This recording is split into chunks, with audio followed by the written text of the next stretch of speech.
YouTube, aujourd'hui on se retrouve dans une nouvelle vidéo pédicure. Donc là vous avez le avant, ça faisait super longtemps qu'elle avait son vernis. Et du coup on a décidé de faire un magnifique rouge hyper classique. Moi c'est ce que je préfère sur mes pieds. Et du coup elle a voulu faire pareil. C'est parti! Donc là je vous ai mis tout le matériel. On va bien évidemment se munir d'un masque, du pinceau nail art 3, d'un séparateur d'orteils. Au niveau des outils, un bâtonnet de buis, un repousse cuticule et un ciseau. Et ensuite, finition, base couleur, une lime fine pour limer l'ongle naturel, un pinceau et des gants. C'est parti! Donc du coup, on va venir déposer la couleur. Donc moi, j'utilise un embout conique à grains bleus. Donc au niveau de la couleur des embouts de ponceuse, je vais vous faire un petit topo vite fait. Donc on a d'abord le grain noir et le grain vert qui sont les plus durs, donc recommandés pour déposer du gel. Ensuite on va avoir le bleu qui va être utilisable soit pour du semi-permanent si vous avez bien la main, soit pour du gel. Moi je l'utilise beaucoup pour mes remplissages. Et ensuite vous avez l'embout rouge qui du coup est un peu plus doux, donc là vraiment recommandé pour du semi-permanent. Si vous vous amusez à déposer du gel avec, alors c'est possible, mais par contre vous allez mettre vraiment 2 heures à faire votre dépose. Donc voilà, là je vous laisse avec les images. Pour le centre de l'ongle, je vais venir travailler avec le corps de l'embout et sur les côtés pour enlever correctement la couleur avec le nez de l'embout pour gagner en précision. On va venir dépoussiérer pour vraiment y voir plus clair et ensuite on va venir relever nos cuticules. Donc il existe 3 solutions possibles, soit avec un embout sans dents, sans rien qui va venir soulever la cuticule, on l'appelle souvent honey clean, soit un pusher, donc un repousse cuticule en métal classique, ou alors un bâtonnet de buis avec le côté biseauté. Ça c'est recommandé pour les cuticules hyper collante, comme ça on évite de ripper avec le pusher. Une fois qu'on a bien soulevé la cuticule, on va venir la décoller avec un embout flamme ou un embout olive. On peut également faire avec un embout tulipe. Voilà, c'est selon ce que vous préférez. Moi je sais que les embouts flammes c'est mes préférés. Et je sais pas si on arrive à bien capter dans la vidéo, mais du coup j'ai ma petite brosse que j'ai coincée entre mon auriculaire et mon annulaire. Et vraiment c'est hyper pratique, comme ça me permet de toujours y voir clair. C'est vrai que si vraiment on a un trop plein de poussière, on voit plus qu'on ponce et on a tendance à vraiment creuser la plaque et du coup détériorer l'ongle. Sur ma chaîne YouTube, j'avais déjà fait il y a quelques temps une vidéo sur la manucure combinée si vous voulez voir vraiment plus en détail. Il y a quand même cependant une petite différence quand on fait une pédicure. En effet, la cuticule elle est un petit peu moins profonde et je dirais même un petit peu plus sensible. Au niveau de la vitesse de ponçage, là je suis sur un modèle de ponceuse qui est vachement puissante, donc on est à 8-9 000 environ. Là vous voyez sur le côté, j'essaie de gommer quelques peaux mortes, c'est pratique parce que là on est sur un embout plutôt large, donc il va me permettre de bien gommer le contour. Avant de couper la cuticule, je vais venir polir la plaque. Pourquoi avant de couper? Tout simplement parce que comme ça, si on vient à toucher la peau, on n'a pas de risque de blesser ou faire chauffer la cliente ou même de ressortir des petites peaux qu'on a déjà coupées. Niveau de l'émery, on est sur un grain 240 hyper doux et à vitesse 7-8 à peu près. Pour limer ma longueur naturelle et faire un joli carré, je vais utiliser ma ligne fine. Donc là du coup je vous l'ai mis de profil pour qu'on voit qu'elle est très fine. Celle-ci je l'adore trop pour limer les ongles naturels uniquement. Je trouve que par contre elle va pas être hyper adaptée pour limer le gel, ou vraiment si vos côtés sont hyper fins et que c'est juste de la petite précision, par exemple après une French, là c'est ok. C'est vrai que limer des ongles de pied c'est pas hyper simple, donc je sais pas si vous allez correctement voir, mais avec mon pouce en fait je vais tirer la peau vers le bas pour vraiment accéder au bord libre. Et si vraiment l'ongle est trop long, je vais venir me mâcher le travail avec un ciseau à ongles comme vous allez le voir et du coup raccourcir directement après à la lime. C'est beaucoup plus pratique. Une fois que ma préparation est terminée, je vais pouvoir venir dépoussiérer correctement, vraiment retirer toutes les poussières qui sont coincées dans la cuticule, m'armer de mon ciseau et venir couper. Donc là c'est très important de ne pas faire saigner, tout simplement parce que vous avez une cuticule qui est normalement un petit peu moins prononcée et qui est du coup, comme je vous le disais au début, moins profonde au niveau du repli proximal.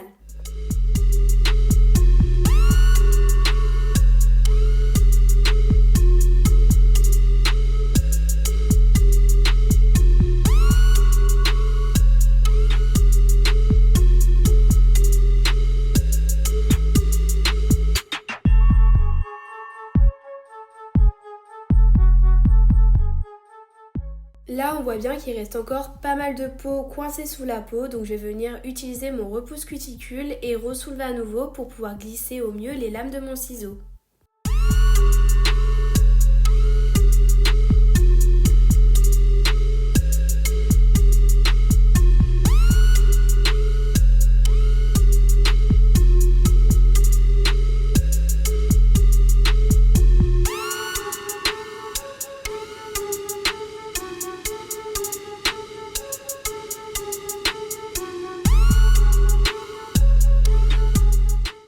voyez qu'à un moment vous galérez au niveau de la cuticule, il ne faut pas hésiter à prendre l'embout-flamme et repasser à nouveau pour vraiment retirer tout ce qui est collé et couper la peau morte. Une fois que c'est tout propre, on va venir dépoussiérer. Donc moi j'utilise du nail prep, donc du déshydratant avec un gros pinceau. Là je trouve que c'est hyper satisfaisant. En plus je sais pas vous, mais je trouve que faire des belles cuticules au niveau des pieds c'est quand même vachement plus compliqué que sur les mains. On va maintenant appliquer la base, donc je vais venir repousser ma cuticule pour vraiment aller mettre ma base jusqu'au bout parce que vous verrez après avec le rouge qu'on va poser, je vais faire du sous-cuticule. Alors regardez bien ce moment parce que c'est hyper important. En fait avec mon pinceau, je vais faire des petits va-et-vient. Ça va me permettre à la base de vraiment rentrer dans les écailles et apporter une bien meilleure adhésion.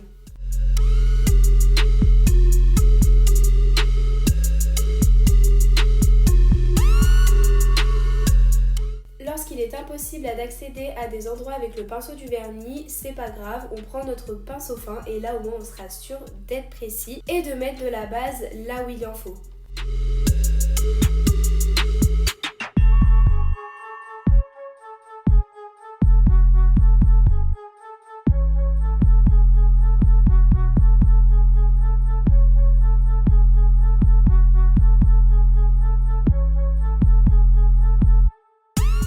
Ici j'ai remarqué qu'il y avait une peau qui allait me poser souci à la pose de ma couleur, donc je vais venir prendre du coup cette fois pas mon embout-flamme mais l'autre côté de mon repousse cuticule pour la gratter, l'enlever et la couper.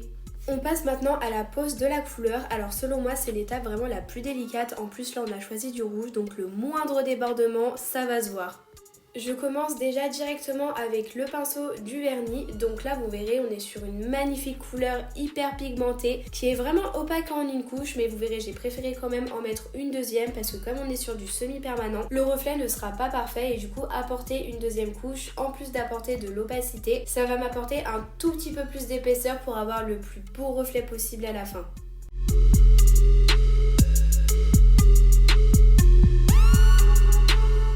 On est d'accord que la plaque donc des pieds est vraiment plus étroite, donc plus facile de déborder. C'est pas grave, avec mon bâtonnet de buis, je viens reprendre mes erreurs.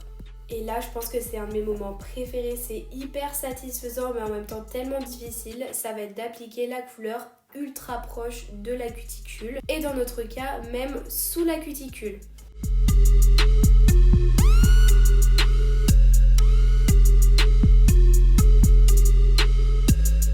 Au niveau du temps de catalysation, là on va être sur 30 secondes à 1 minute. C'est vrai que pour les semi-permanents, il suffit d'un tout petit peu moins de temps de catalysation. Alors moi, la pédicure, je fais vraiment par étapes parce que j'ai trop peur que ma couleur déborde. Donc là, je viens de faire le gros orteil et je vais catalyser avant de passer à l'ongle suivant. Et comme vous allez le voir, à chaque fois, je vais repousser la cuticule, puis venir appliquer la couleur avec le pinceau du vernis et venir peaufiner les détails avec un pinceau liner. Si jamais il y a des débordements, n'hésitez pas à les retirer avec un bâtonnet de buis parce qu'une fois que c'est catalysé, on ne peut plus retirer.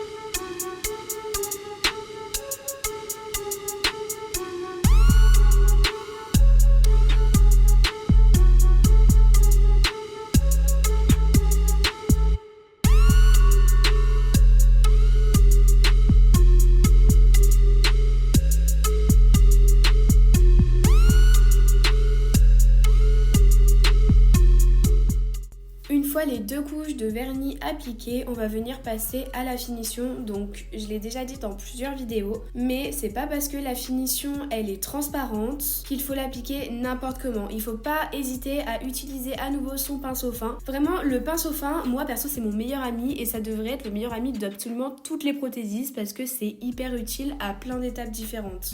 Ici, il ne faut pas oublier qu'on est sur du semi-permanent, donc c'est extrêmement difficile d'avoir un reflet de lumière régulier sur du semi-permanent, que ce soit pour les mains ou pour les pieds. Donc pour pallier à cela, on peut tricher avec la finition et du coup mettre une couche un peu plus épaisse. C'est pour ça que là, je vous conseille vraiment de faire orteil par orteil.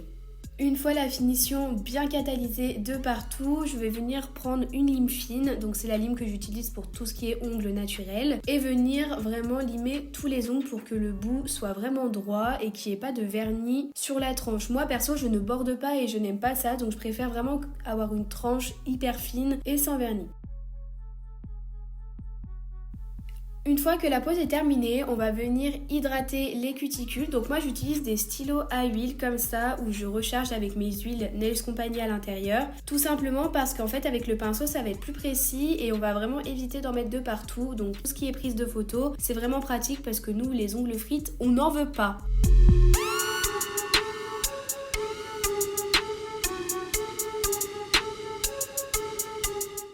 Ça y est, la vidéo touche à sa fin. Je vous laisse avec ces petites images filmées au macro. J'espère que ça vous a plu et que vous aurez appris quelques trucs. En attendant, moi je vous dis à mercredi prochain pour une nouvelle vidéo. Bye bye!